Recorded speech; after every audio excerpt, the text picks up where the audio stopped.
o nosso encontro de hoje. Espero que todo mundo esteja bem. Estamos indo aqui para nossa terceira semana, o nosso quinto encontro. No encontro passado,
qual foi o ponto de parada que eu não consigo, não entendi exatamente qual foi o momento. Só vi uma mensagem aqui do Vitor na hora que... Professor, você não Oi. tinha falado quase nada mesmo, foi muito no começo. Você só Então, Você falou tinha acabado de no entrar, falou ponto. umas palavras e já dei o travou bom, tudo. foi só bom dia. Então tá bom, não tem Basicamente isso. problema. Tá bom, vamos começar de novo então. Beleza, então bom dia. Vamos começar com, ver se o bom dia, só não pode ser o bom dia que derruba, aí já viu, né? Continuou gravando, que eu disparei numa outra máquina, então a gente está com esse pedaço aqui registrado. Então o que a gente estava dizendo é que a gente, no encontro passado, abordou o caso Starbucks, mas a gente está nessa ideia de criação de valor e a gente vai continuar hoje, até porque o modelo de marketing, enquanto um processo que a gente tem e utiliza aqui na escola, ele tem essa pegada, vamos chamar assim, de começar, né, colocar o foco, o ponto de partida no consumidor final e, a partir disso, entender, né, o que é criação de valor, o que é valor para esse consumidor e esse cliente, porque esse é um contexto que vale tanto para business to business quanto para business to consumer, e a gente também explorou nos primeiros encontros, nós exploramos essa questão do ambiente, a gente falou bastante sobre ambiente também é um tema que está sendo abordado na disciplina de estratégia. Então hoje a gente vai avançar nessa discussão sobre valor, mas antes, né, a gente vai falar um pouco retomar um pouquinho o que a gente chegou a ver no caso Starbucks, né? No caso Starbucks, a nossa protagonista, ela tinha um objetivo, né? Ela precisava discutir sobre investir 40 milhões de dólares, né? Era um pouco esse o dilema que a gente tinha. Por que ela estava considerando fazer esse investimento? Me ajudem a lembrar.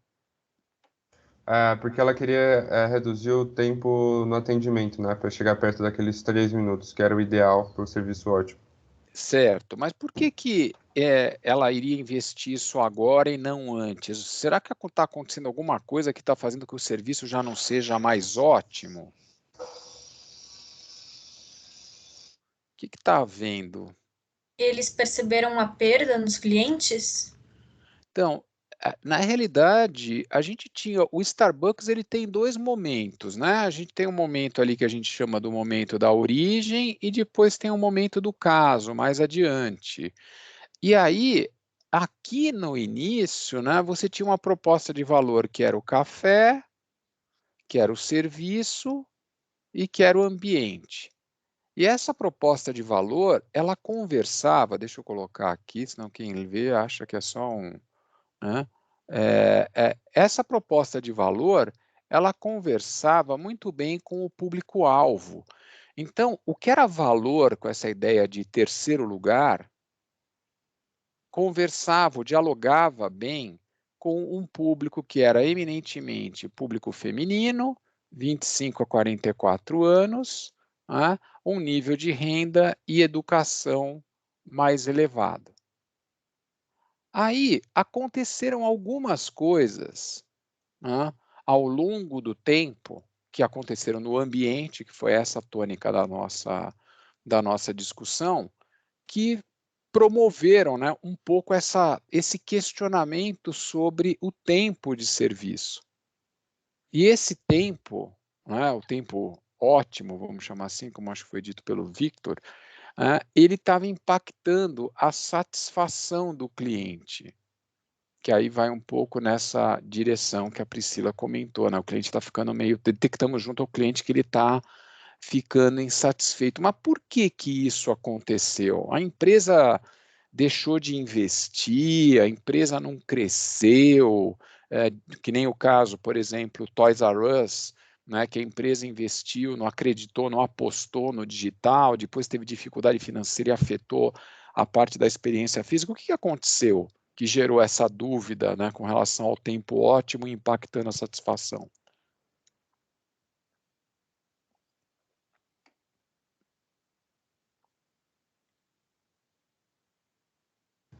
Seria um pouco disso, né, professor? Que eles cresceram tanto que eles acabaram não concentrando os esforços assim só no público-alvo, eles acabaram atingindo outras pessoas também. Então, tem vários aspectos do ambiente, só para a gente lembrar, né? Tem uma questão de contexto, mudanças ali no próprio público americano, né? Experimentando outras coisas, mudança no consumidor, né? Eles começaram a atrair um outro tipo de cliente, né? A empresa também fez uma expansão bastante acelerada que acabou atraindo um novo tipo de cliente e a concorrência também diminuiu a diferenciação em relação ao Starbucks. Isso fez com que, no momento do caso, a gente tivesse, além dos clientes tradicionais, a gente tinha um outro cliente, né? Então o cliente original, que era com a proposta de valor inicial do terceiro lugar, né? A gente tinha agora um cliente novo, cujo foco era diferente, valor para esse cliente não era necessariamente o terceiro lugar. Valor para esse cliente era bom café e rapidez.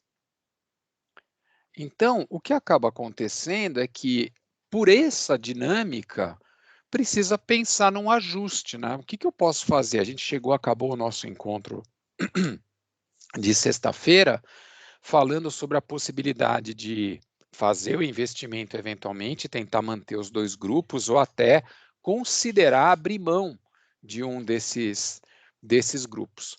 Né? Ou tinha desafios, porque se eu abro mão dos clientes originais, a pergunta é: eu continuarei sendo Starbucks? Se eu abro mão dos clientes novos, a pergunta é, eu crescerei? Então, há uma iniciativa, nesse caso, de se fazer um investimento para liberar tempo, vamos chamar assim, e endereçar esse problema que estava colocado aqui, buscando aumentar a satisfação do cliente. E por que aumentar a satisfação do cliente? Portanto, entrega valor, né, implica em satisfação do cliente. Por que é importante ter observar essa relação? O que o cliente satisfeito tem que, eventualmente, um cliente não satisfeito não tem?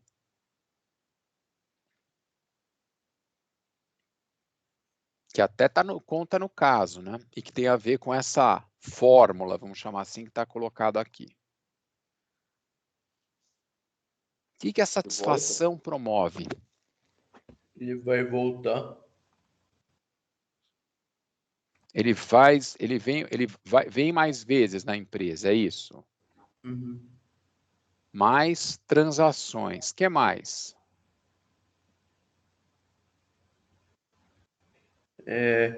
Ele eventualmente vai recomendar o lugar.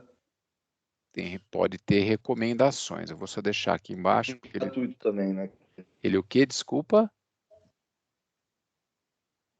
Eu não ouvi essa última. Sua clientela, ela acaba fazendo um marketing meio que gratuito, né, para sua empresa, assim, digamos. Isso, é o boca a boca, viraliza, o nome que você quiser. Então, é recomendação e que, de certa maneira, acaba gerando mais transações. O que mais?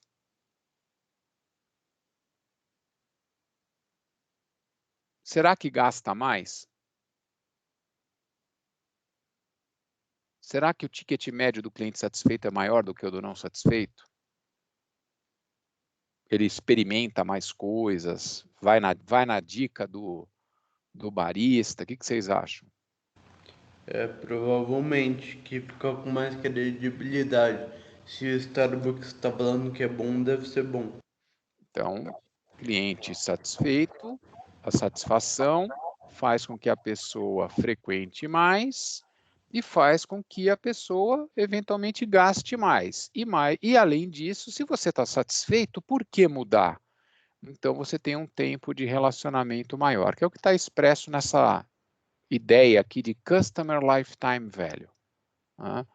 Um cliente satisfeito tende a ter um valor, né, durante o tempo que ele se relaciona com a empresa maior, que é medido, né, numa fórmula pela quantidade média de transações, o ticket médio, o ciclo total de vida, né, quanto tempo dura essa relação, e a margem que ele deixa. Esse é o valor do cliente. Eu posso olhar isso só como receita, que inclusive é o que a gente tem no caso.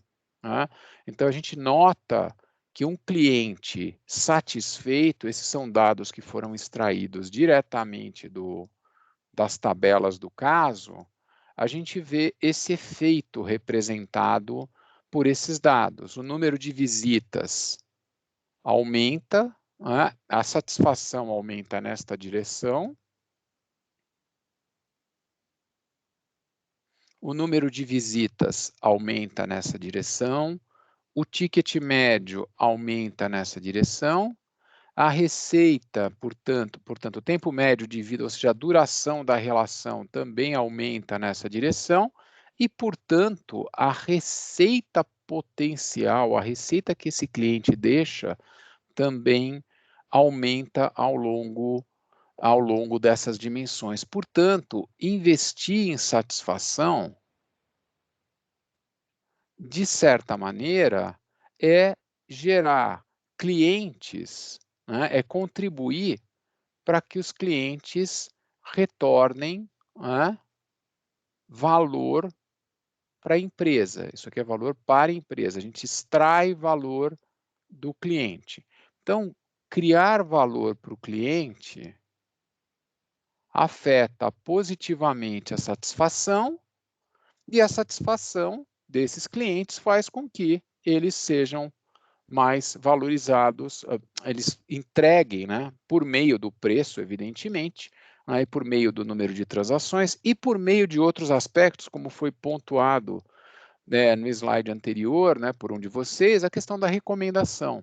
Então, a lógica, né, de se investir na satisfação do cliente passa por essa lógica, e, portanto, a criação de valor acaba sendo absolutamente um elemento fundamental para a gente pensar a maneira, né, de servirmos o cliente. Então, antes da gente entrar um pouco no detalhamento, nessa conexão de valor e marketing e tal, eu quero explorar um pouco intuitivamente com vocês essa noção de valor, né, e as diversas, vamos chamar assim, dimensões ou algumas dimensões que podem surgir nas discussões sobre esse tema de valor.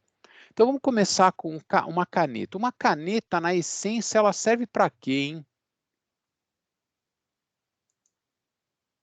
Para que serve a caneta? Para escrever.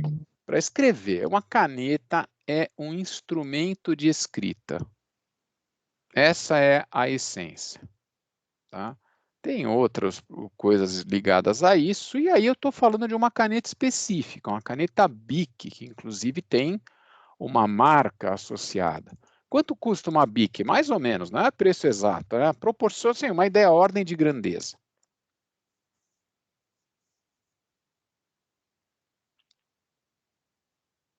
R$3? Ah, tá bom, entre R$1 e R$3, pronto.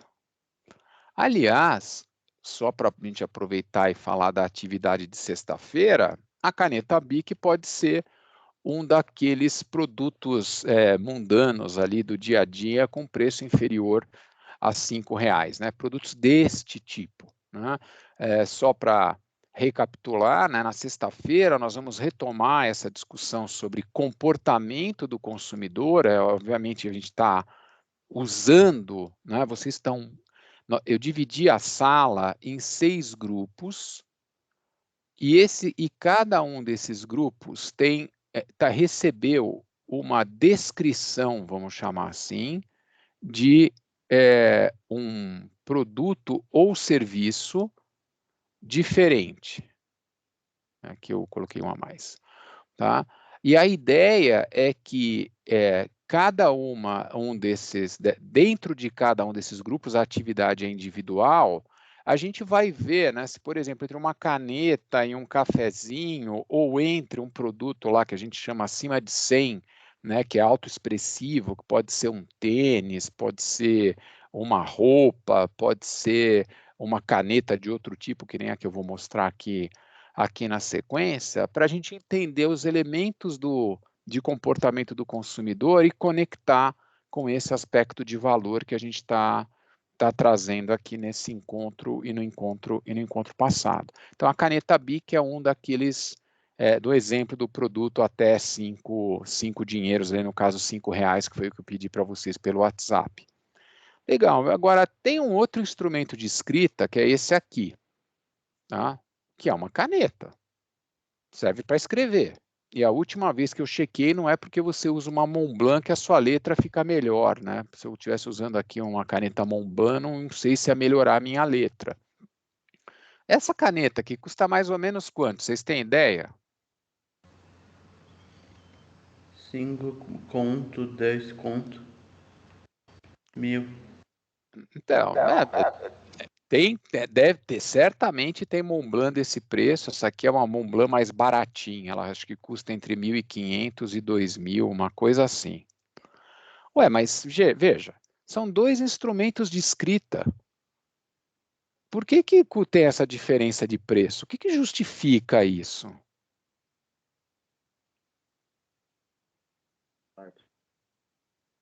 A marca, alguém falou baixinho, marca, é isso? Isso. Só a marca, então?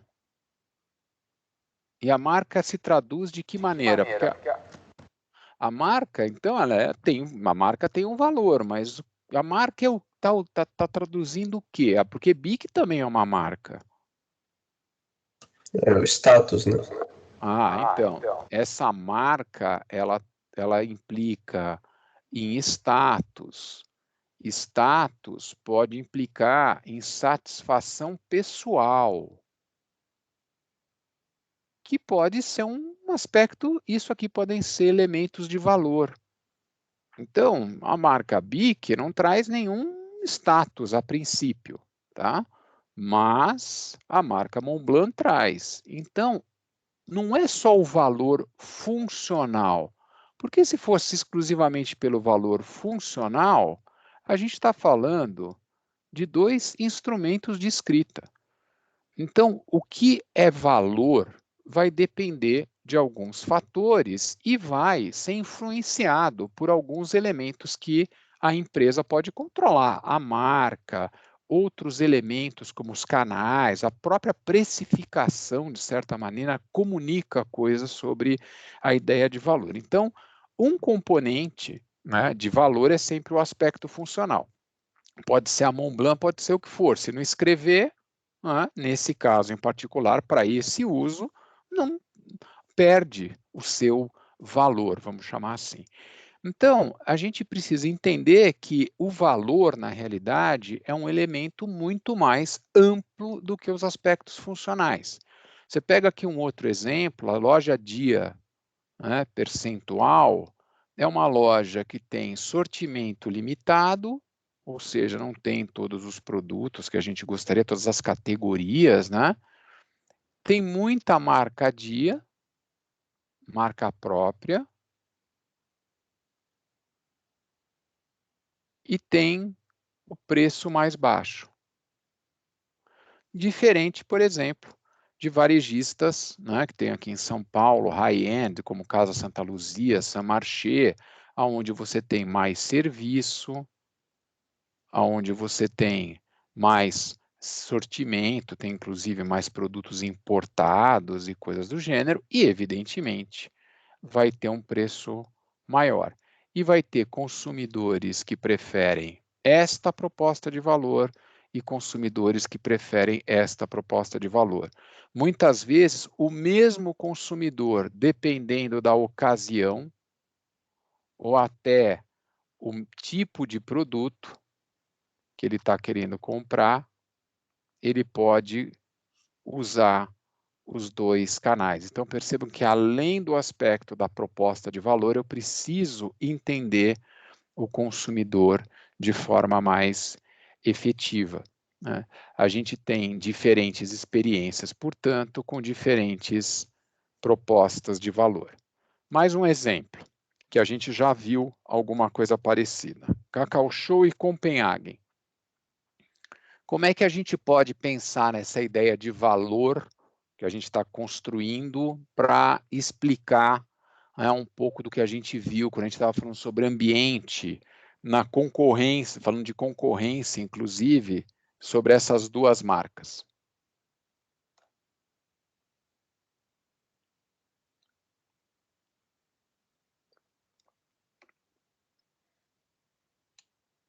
O que tem de valor diferente? É chocolate também, não é?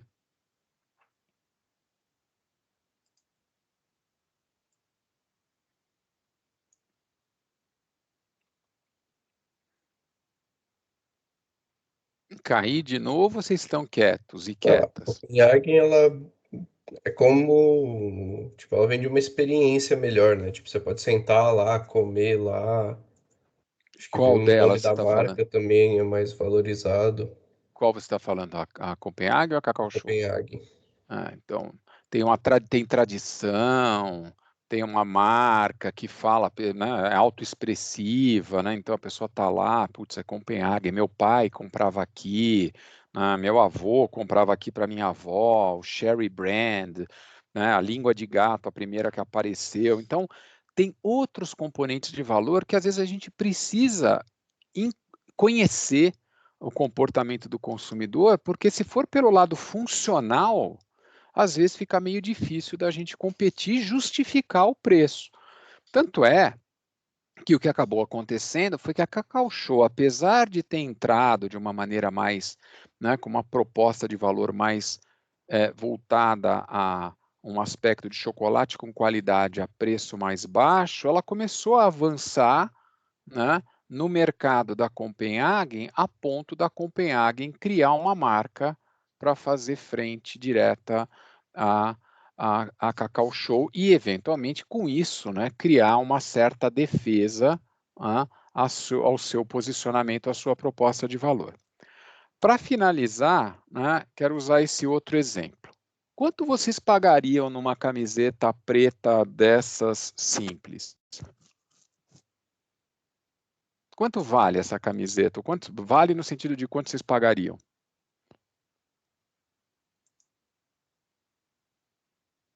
Uns R$40. 30 reais. Opa. Pô, vocês estão generosos e generosos, mas está ótimo, beleza. Ela não tem marca nenhuma, tudo bem?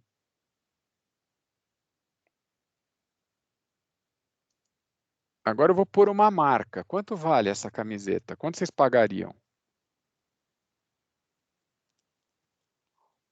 Tem uma marca agora, ó. Tem a marca que apareceu, a marca. É reserva.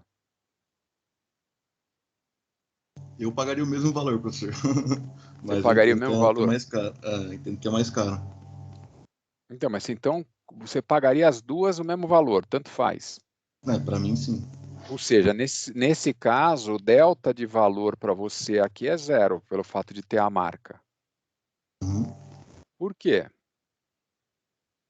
Porque eu não acho que agrega valor ter a marca na camiseta. Tipo, a funcionalidade da camiseta é a mesma. Então, para você, pensando dessa forma, a funcionalidade é a mesma. Ninguém aqui pagaria mais por uma camiseta que tivesse a marca da reserva. Professor, acho que tudo vai depender do valor que agrega para aquela pessoa. Então, para o público da reserva, com certeza a pessoa pagaria mais caro pela camiseta da reserva. Então, mas por que será que a pessoa, por público da reserva, por que o público da reserva pagaria mais caro pela camiseta que tem a marca da reserva, que nesse caso aqui é o meme do Pica-Pau, se eu não me engano o nome dessa camiseta? Por status? Status, pode ser. Nem só status, acho, professor, mas acho que principalmente com roupas, mas acho que em todas as marcas de todos os segmentos, as marcas elas tentam passar ali uma personalidade que vai se encaixar em algumas pessoas e outras não, que, por exemplo, o Lucas falou que não pagaria mais caro pela camiseta da reserva. Uhum. Acho que a reserva, principalmente, que sempre tenta conversar com os clientes de uma forma diferente, fazer projetos diferentes, tudo isso vai agregar esse valor dos projetos que ela faz na camiseta com o passarinho. Uhum. Então, a marca, de certa maneira, sintetiza outros elementos de valor que não daria para você ficar contando o tempo todo, como, por exemplo, um projeto deste tipo aqui. Né? Cada peça que você compra na reserva, eles distribuem 5 pratos de comida para quem precisa. Né? Então, ao comprar a marca reserva, é evidente que tem aspectos. Se você não se identifica com o corte da roupa, se você não se identifica com a qualidade do material e etc., pode pôr a marca que for que não funciona. Daí a questão do valor funcional. Né? E se você se identifica com a marca, eventualmente não tem problema nenhum você usar a marca escancarada aqui na frente, mas essa identificação passa também por outros elementos de valor que não tem a ver com o aspecto funcional, que não tem a ver com o aspecto eventualmente econômico, que a gente vai ver que é uma outra dimensão, é um aspecto mais intangível. Então, quando a gente pensa na questão do valor, a gente precisa pensar que o exercício de marketing, que é o que a gente está começando, essa jornada que a gente está começando nesse semestre, está associado a criar e entregar valor. Só que para isso eu preciso saber o que é valor e para quem. Né? E mais do que isso, quem também está brigando por essa criação de valor? E garantir que a gente consiga entregar esse negócio, que a gente consiga, dentro da organização, mobilizar a organização para que as coisas funcionem, que é a orientação a mercado.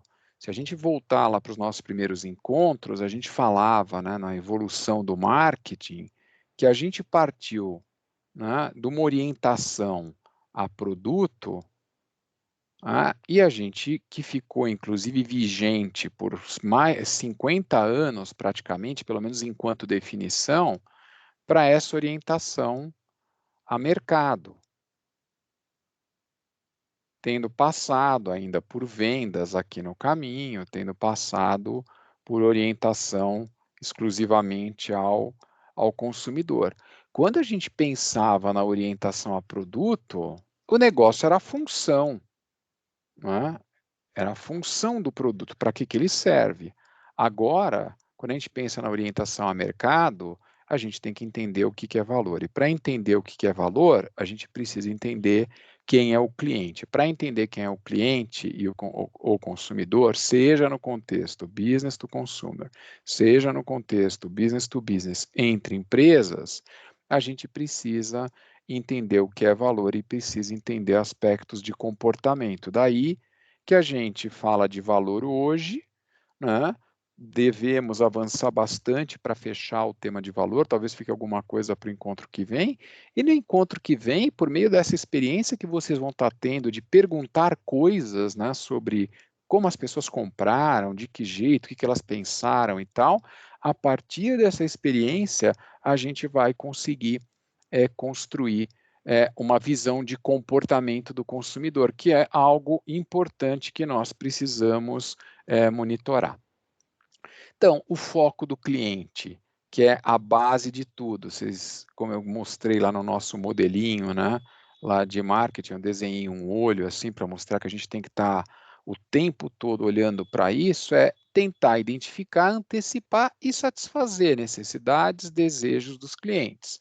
E pensar em desenvolver relações de médio e longo prazo. Aí a gente volta para pensar lá no aspecto de satisfação, a gente volta e pensa lá no Starbucks, né? O cliente satisfeito se relaciona por mais tempo. Então eu penso nessa dinâmica de criar valor ao longo do tempo. Eu preciso entender que ao longo do tempo os consumidores também mudam as suas percepções de valor. Para a minha geração, algumas coisas tinham valor que para a geração de vocês, utilizando o mesmo tipo de produto, vocês não têm, não veem valor, e pelo contrário, até acham que aquilo é um ofensor de valor. Então é preciso olhar ao longo do tempo e monitorar o ambiente para entender quais são as oportunidades de criação de valor. Evidentemente, né, olhar também para a concorrência, que vai estar sempre buscando encontrar, né, essas oportunidades para que a gente possa desenvolver uma vantagem competitiva, possa buscar diferenciação e, portanto, ter uma vantagem que seja sustentável, temas que vão aparecer também na disciplina de estratégia, porque essa parte de criação de valor, análise do ambiente, é uma interface muito forte entre estratégia e marketing. E, finalmente, né, que aqui é uma interface com comportamento organizacional, é a gente garantir, ter a estrutura de incentivos, ter as motivações corretas para que todo mundo trabalhe com foco em satisfazer o cliente. E aí ter essa ideia de permear a orientação a mercado a todos os indivíduos dentro da organização. A gente viu também que nem sempre foi assim, que houve uma evolução, né, da abordagem ou da orientação a produto para a gente chegar nessa ideia da orientação a mercado. E aqui eu quero introduzir um outro tema, que é a noção de marketing de relacionamento, né, versus em oposição ao que seria o marketing transacional, que é o marketing orientado à transação. O que vocês sabem ou vocês têm de experiência com marketing de relacionamento de maneira prática, né? Em que situações vocês estão envolvidos ou envolvidas com relacionamento com empresas, com marcas? Vamos lá, agora é com vocês. Estão muito quietinhos e quietinhas hoje.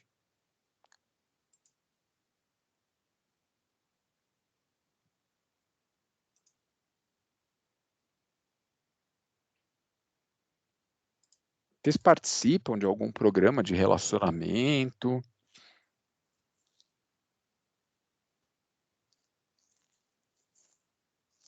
Professor, eu não entendi muito. Ah, desculpa, Foi mal. pode falar. Não, só que eu não entendi muito bem, tipo, a Então, pergunta. a pergunta é assim, pode falar, quem está falando agora? Seria tipo, quem compra aquele exemplo da Apple, que tipo, uma pessoa compra um celular da Apple, geralmente ela vai continuar comprando aquele celular porque ele se conecta com o computador, que se conecta com outros aparelhos, e aí você acaba, tipo, evangelizando o seu cliente no longo prazo, assim.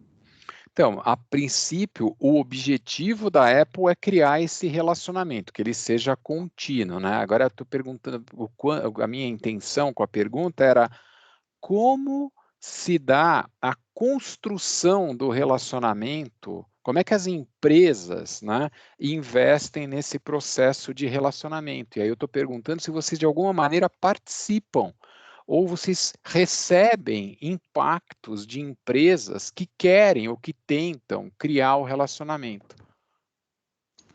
Professor, pelo que eu entendi mais ou menos, assim, empresas grandes normalmente têm mais dificuldade em criar esse relacionamento com o cliente direto, né? Então, por exemplo, sei lá, a Apple ou qualquer coisa, você tem um relacionamento, mas é tipo meio que, sei lá, você é fã da marca pela propaganda, alguma coisa do tipo.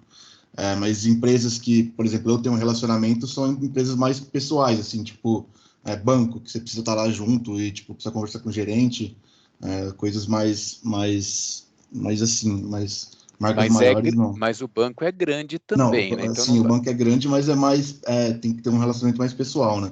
Hoje está mudando um pouco, mas... Então, a ideia da questão do relacionamento é que muita gente tenta, mas nem todo mundo consegue. Por quê? Toda vez que você vai numa loja, que você faz uma compra, não é possível que no nosso grupo aqui ninguém receba e-mail marketing de empresa depois que faz transação. Vai lá e compra um negócio e fica recebendo e-mail marketing. Não é possível que ninguém esteja, né, use um aplicativo, colete pontos, por exemplo. Ninguém aqui está em algum programa de pontuação de alguma loja, de companhia aérea, do iFood, enfim. Ninguém? Eu tenho do cartão de crédito. A própria Copenhagen tem, né? Então, esses são os... Uma coisa que eu estou recebendo muito é o WhatsApp. Então, Das vendedoras de loja. Então, esses são os programas. Isso pode ser um programa de relacionamento ou uma ideia de criar um marketing de relacionamento. A gente viu, no caso Starbucks, que é importante eu ter relacionamento, ficar tendo contato, vamos chamar assim, com o consumidor por mais tempo, porque eu conseguindo satisfazer o consumidor, ele fica mais tempo comigo. Ficando mais tempo comigo, ele vai deixar mais do valor dele comigo. Então, nesse sentido, as empresas querem focar mais no médio e no longo prazo, querem fazer iniciativas para reter e aumentar a lealdade do cliente e querem pensar no relacionamento contínuo. Esse relacionamento contínuo se dá por meio de comunicação, de convite para participar de coisas, de mandar cartão de aniversário, estar presente nos momentos importantes. Então, as empresas começam a pensar ou a desenhar réguas de relacionamento que vão estabelecer, né, formas de se relacionar com os clientes de alguma forma, ou segundo algum critério. E o princípio aqui é que eu tenho a empresa e o cliente dialogando, que é diferente da transação, onde eu tenho a empresa, eu faço a transação e acabou. Se vai ter uma próxima lá na frente, eu não sei. Eu estou preocupado em resolver a transação. Então, muitas dessas coisas que vocês recebem por meio de... Porque preencheram um cadastro, né?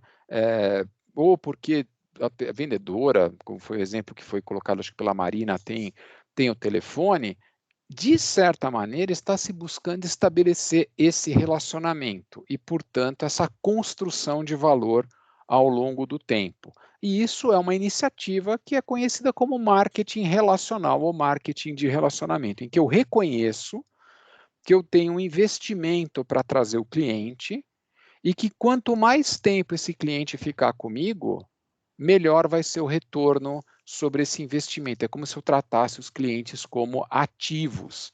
Daí a ideia de pensar no valor do cliente no tempo, até para orientar os investimentos que eu possa fazer no cliente. Ficou mais clara essa ideia de marketing de relacionamento e marketing transacional?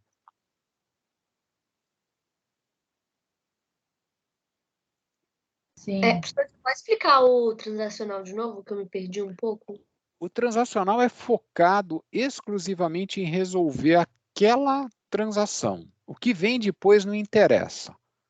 Eu não me preocupo com o processo. O foco é na transação, é na venda única.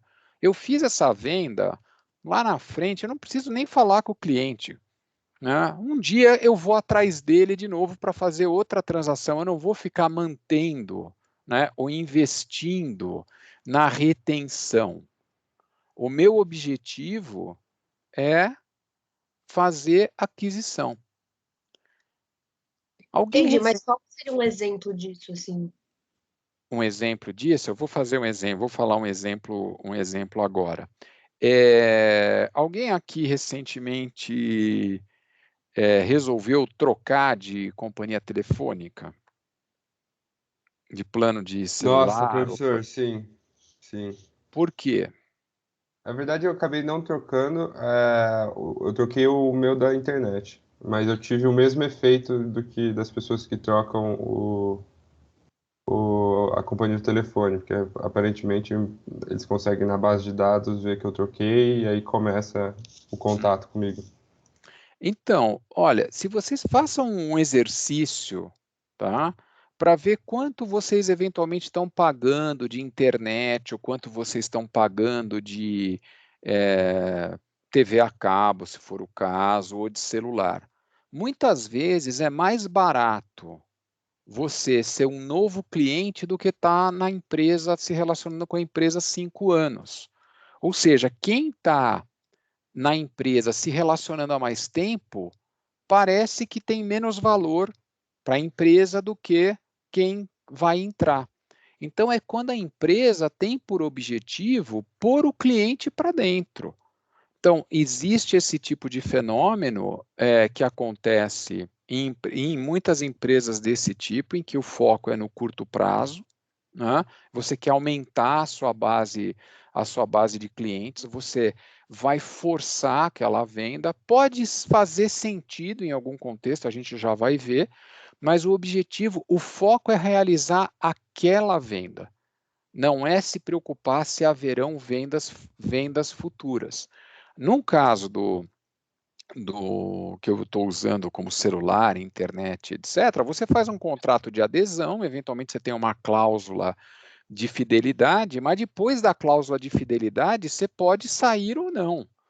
Então, se você está preocupado no longo prazo, você deveria estar o tempo todo investindo nisso. Vou dar outro exemplo, só para ficar mais claro acho que foi a Lorena que comentou. Carro, né? Você vai e compra um carro, né? Se você, no momento dado, no tempo, você vai trocar de carro, a princípio, né? O que a empresa que vende o carro, né, seja a montadora, seja a concessionária, está fazendo por você enquanto você tem esse carro, né, para se manter por perto, se manter próximo, se manter na sua mente, para que no momento que você for realizar uma outra transação, você compre essa marca de novo. Não sei qual é a experiência de vocês, mas na minha experiência, muito pouco para não dizer nada. Então, o foco acaba sendo aquela transação específica. Pegando um último exemplo, né, não sei aí se é o caso dessas vendedoras do WhatsApp que foram mencionados aqui, tirando o momento que ela tem uma liquidação, uma oferta, uma coisa, como é que ela está dinamizando, como é que ela está interagindo com você, ou ela só se lembra de você no momento que ela tem alguma coisa para vender, uma transação para realizar. Então é nesse sentido. Ficou claro, Lorena? Ficou assim, professor, muito obrigada. Então, olhando assim, o que é melhor, então? É marketing de relacionamento ou marketing transacional?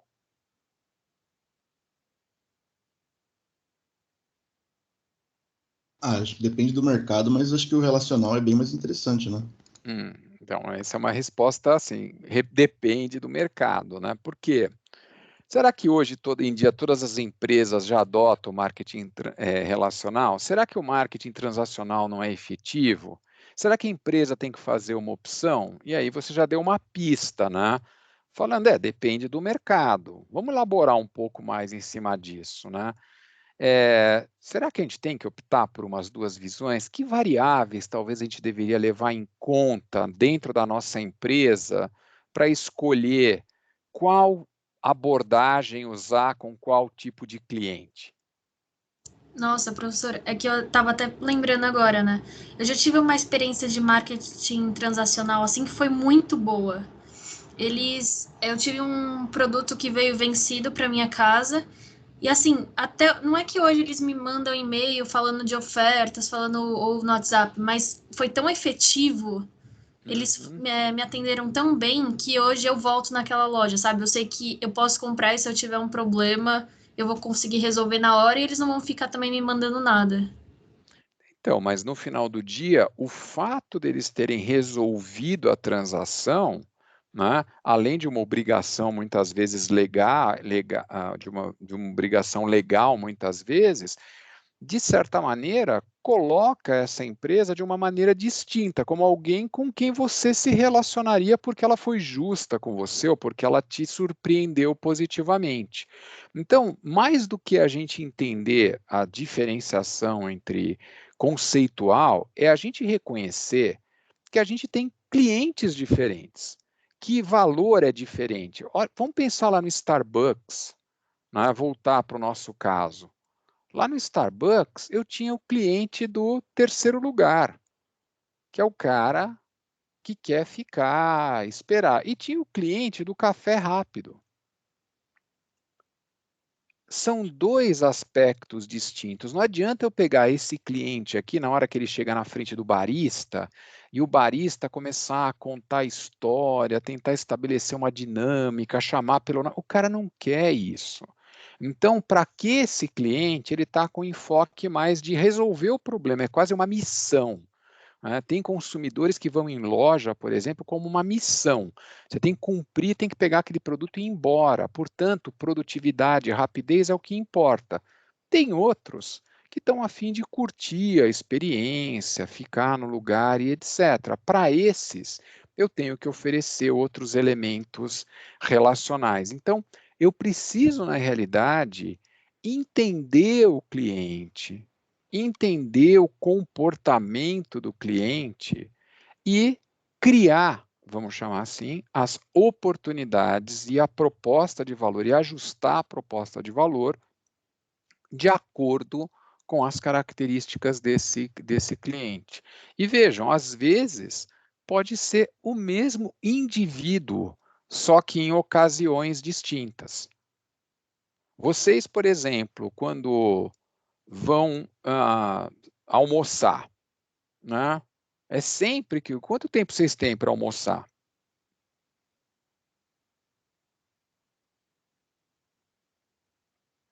Isso em situações normais, né? Não em termos de pandemia. 2 horas, eu acho.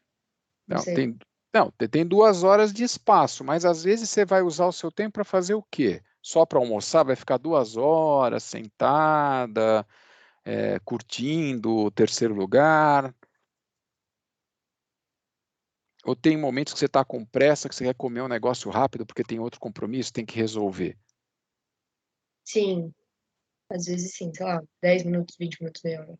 É a mesma pessoa. Uma hora ela está a fim de ficar relaxando, outra hora ela está a fim de ir mais rápido. Nem sempre são os mesmos lugares ou as mesmas propostas de valor. Um lugar pode não ter a mesma proposta de valor. Não sei como é que vai ficar agora com a reabertura, por exemplo, do restaurante do quinto andar, mas no restaurante do quinto andar, antes você, quando entrava na fila, à direita você tinha uma geladeira ali com sanduíche, salada pronta, suco, água, etc. E lá na frente você tinha o buffet. Então, você hoje está com pressa, você pega alguma coisa e vai embora, ou senta numa mesa ali e come. Vai num outro momento, vai pegar no buffet, vai sentar com seus colegas, vai ficar lá conversando. São experiências diferentes.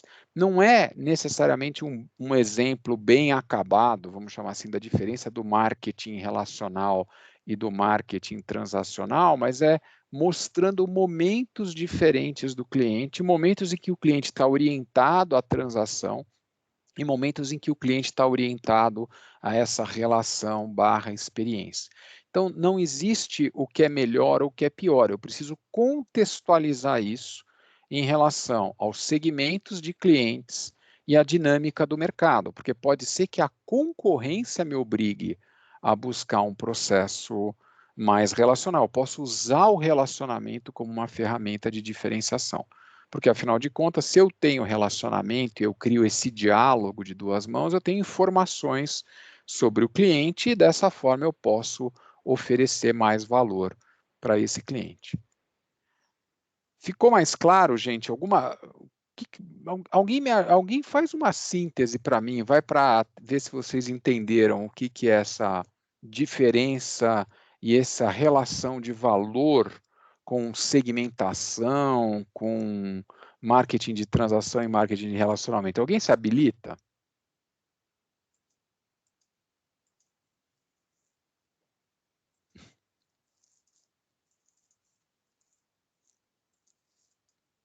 Ninguém se habilita.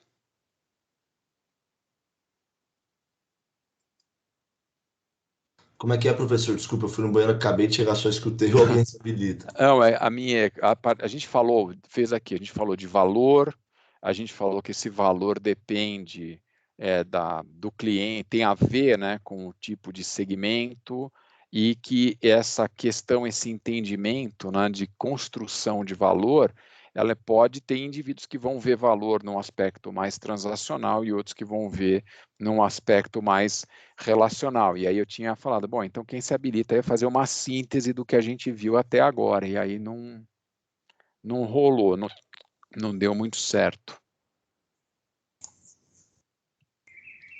Bom, eu acho que, tipo, pegando isso que você resumiu agora, assim, de tipos diferentes de valores, tem clientes que veem valor mais ou menos, vamos colocar, tipo, no custo-benefício mesmo, no tipo de negócio, se ela acha que isso realmente é bom ou não, que não valoriza tanto, por exemplo, atendimento, o pós transação e etc. E tem clientes que não, que eles gostam, por exemplo, no fato dos primeiros clientes lá do case do Starbucks, os clientes iniciais. Eles eram mais pela relação, pelo ambiente ali, por você ter uma internet e gostar de estar no ambiente, e não tanto do segundo grupo, né? Que é um café bom e velocidade, e acabou, que seria mais assim, uma transação eficiente, digamos, que agrada mais eles. Então, bom, acho que essa é uma boa síntese, né? Então, dentro do mesmo negócio, eu posso tentar, que era a tentativa da própria Christine Day, de encontrar um jeito de tentar atender aos dois públicos, como, né? Trabalhando na dimensão de tempo, né? Que tempo é importante para um, não é importante para o outro, mas o fato de ter mais clientes do tipo tempo atrapalha a experiência do outro. Então, eu preciso, de qualquer maneira, acho que essa é a mensagem central, entender, né, a questão do que é valor nesse sentido para o cliente, para a gente poder organizar, vamos chamar assim, a nossa abordagem junto aos diversos segmentos. Eu vou fazer um intervalo agora, e aí na volta... Oi, pode falar, claro. E o que você falou, que tipo, o mesmo cliente, ele pode ter valores diferentes em situações diferentes. Então, tipo, tem que ter uma boa leitura da situação também. Se, por exemplo, no Starbucks, ele está no momento que ele quer ter um atendimento mais relacional ou mais Uhum. transacional? E esse acaba sendo um desafio, né, Rafaela, porque às vezes você está com uma baita pressa, né, e aí você vai numa loja que tem um atendimento padrão e aí fica a pessoa do seu lado ali, mas você não quer aquilo. Então, também tem que ter uma sensibilidade para isso. Lucas? Ô, professor, no caso do Starbucks, é claro que é um pouco mais complicado, mas com a tecnologia de hoje, eu não vejo motivo para uma empresa não criar um marketing relacional, assim. Por exemplo, sei lá, o iFood te manda uma notificação no celular. E aí você decide se você bloqueia ou não essa notificação. Tipo, então, se você é o cliente que quer receber a notificação, você continua recebendo, e se você não quer, você cancela, né? Tipo, tem essa vantagem hoje dessa questão de você, como empresa, não precisa saber se o cliente quer ou não, ele que escolhe, né? Tipo... Existem, assim, a tecnologia avançou numa direção que isso se tornou algo mais acessível, vamos chamar assim, para mais empresas, né? Agora, uma empresa como o iFood, pela sua própria origem e natureza, é uma empresa que certamente sabe lidar melhor com os dados, porque ao longo do tempo, muitas empresas foram, para você pensar em relacionamento, né? Uma forma que a gente sempre pensa é relacionamento humano. A gente traz a palavra dos relacionamentos humanos, é a mesma lógica. Só que numa empresa entre uma organização e um indivíduo, né, ou entre organizações, o que junta esses dois elementos são transações que acontecem.